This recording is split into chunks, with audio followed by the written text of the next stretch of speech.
Assalamualaikum warahmatullahi wabarakatuh. Apa kabar anak-anakku sekalian? Mudah-mudahan kalian sehat dan tetap semangat dalam pelajaran kali ini. Hari ini kita akan pelajari bab baru yaitu tentang ekosistem.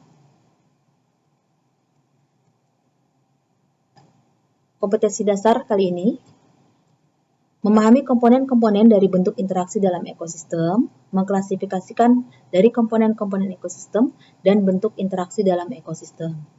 Tujuan pembelajarannya, yang pertama, siswa mampu menjelaskan komponen-komponen dan bentuk interaksi dalam ekosistem.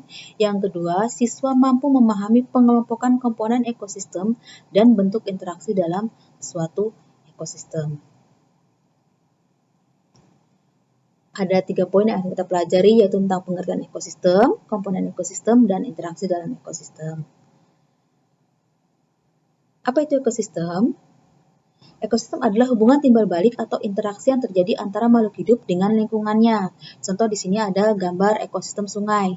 Ekosistem sungai komponen biotiknya misalnya di situ ada ikan, ada ganggang, kepiting, udang, dan sebagainya. Dengan komponen abiotiknya berupa air, tanah, batu, dan sebagainya.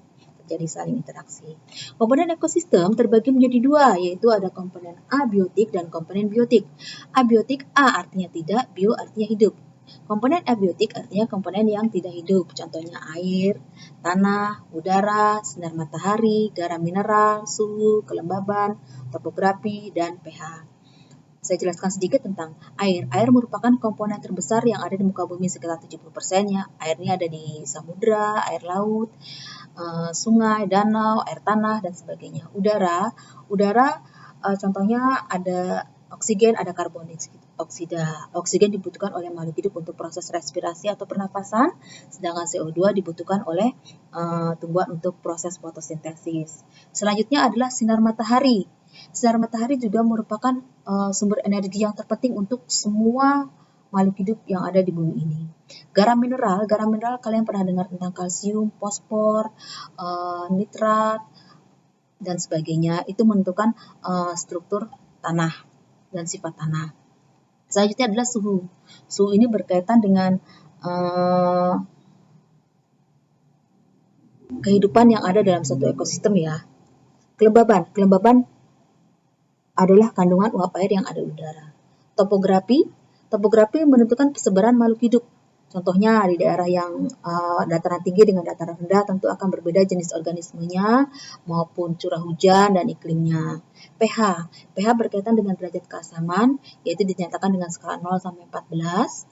0 sampai 5 itu bersifat asam, sedangkan di atas 7 sampai 14 itu bersifat basah. Contohnya pada tanah, dia mempunyai pH yang baik untuk tumbuh sekitar 5,8 sampai 7,2. Biotik, komponen selanjutnya adalah biotik. Bio artinya hidup. Biotik artinya komponen hidup.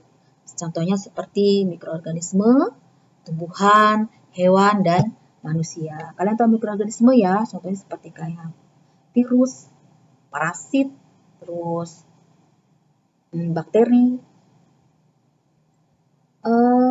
Materi selanjutnya adalah tentang interaksi antar komponen ekosistem. Yang pertama, netralisme. Netralisme adalah hubungan tidak saling menguntungkan tapi juga tidak saling merugikan. Contohnya ada ayam yang ada di kebun hidup dengan kucing karena kebutuhan makanan berbeda sehingga dia bersifat netral. Ada kambing dengan burung hantu, gajah dengan serangga, jangkrik dengan monyet. Kompetisi adalah hubungan antara makhluk hidup di mana terjadi persaingan. Persaingan di sini dalam memperebutkan makanan, memperebutkan tempat tinggal, memperebutkan pasangan. Kompetisinya ada dua, kompetisi intraspesifik yaitu antara sama jenis. Contohnya kambing sesama kambing jantan berkelahi untuk memperebutkan pasangannya. Kompetisi yang selanjutnya adalah kompetisi interspesifik. Apa itu? Kompetisi yang terjadi antara beda jenis. Contohnya jagung dengan rumput yang sama-sama tumbuh di ladang. Interaksi selanjutnya adalah komensalisme. Komensalisme merupakan hubungan antara dua atau lebih spesies yang satu untung, spesies yang lain tidak terpengaruh, tidak diuntungkan maupun tidak dirugikan. Contohnya anggrek dengan pohon yang ditumpanginya, jadi tidak mengambil sari makanan dari pohon ini. Ini juga contoh komensalisme, ada pohon sirih dengan tumbuhan lain. Jadi pohon sirih hanya tujuannya untuk mendapatkan sinar matahari untuk hidup. Kemudian ikan remora. yang menempel di tubuh ikan hiu. Tujuannya agar terhindar dari predator atau mangsa lain. Ikan Nemo ya, ikan badut yang berlindung di anemon laut. Komensalisme.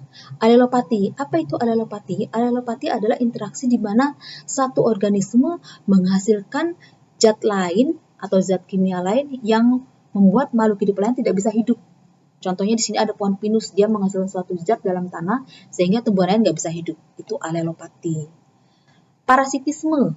Parasitisme adalah hubungan antara dua spesies di mana yang satu untung, yang lain dirugikan. Contohnya di sini ada tumbuhan tali putri namanya. Tali putri yang menutupi seluruh bagian tumbuhan yang hijau ini sehingga apa? Menghalangi proses fotosintesis tumbuhan yang ada di bawahnya. Selanjutnya adalah benalu yang menutupi seluruh bagian batang tumbuhan. Dia mengambil sari makanan yang ada pada tumbuhan ini sehingga lama-lama tumbuhan ini kekurangan sari makanan ya. Ini juga ini berbagai contoh parasitisme. Ada ulat dan daun. Jadi ulat memakan daun, kemudian nyamuk dan manusia, jelas menghisap pada manusia, juga menyebarkan berbagai macam penyakit. Kemudian ada cacing perut dan usus manusia, jadi yang hidup di usus manusia ini mengambil sari makanan. Interaksi selanjutnya adalah predasi. Predasi adalah interaksi makan dan memakan. Jadi ada predator, ada pemangsa dan ada yang dimangsa. Jadi ada kucing dengan tikus. Ini juga sebagai salah satu pengendali atau pengontrol populasi dari tikus kucing atau ular dengan tikus. Jadi ular memakan tikus. Atau macan, singa dengan kijang, makan kijang. Selanjutnya mutualisme. Apa itu mutualisme? Mutualisme adalah hubungan antara dua organisme yang berbeda spesies yang saling menguntungkan kedua belah pihak. Contohnya di sini ada semut rangrang pada tumbuhan. Di sini semut rangrang melindungi telurnya dan spesiesnya, sedangkan tumbuhan terlindung dari serangga lain.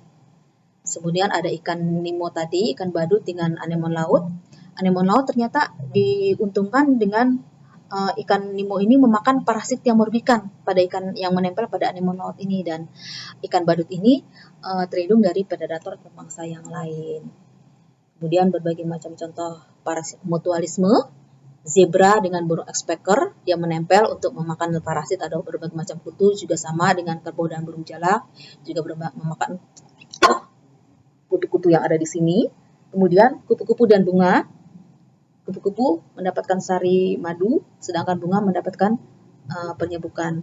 Kemudian buaya dan burung plover. Jadi burung plover ini mendapatkan sari-sari makanan atau sisa-sisa serpian daging yang ada di buaya. Sedangkan buaya jadi bersih kan, sehingga saling menguntungkan.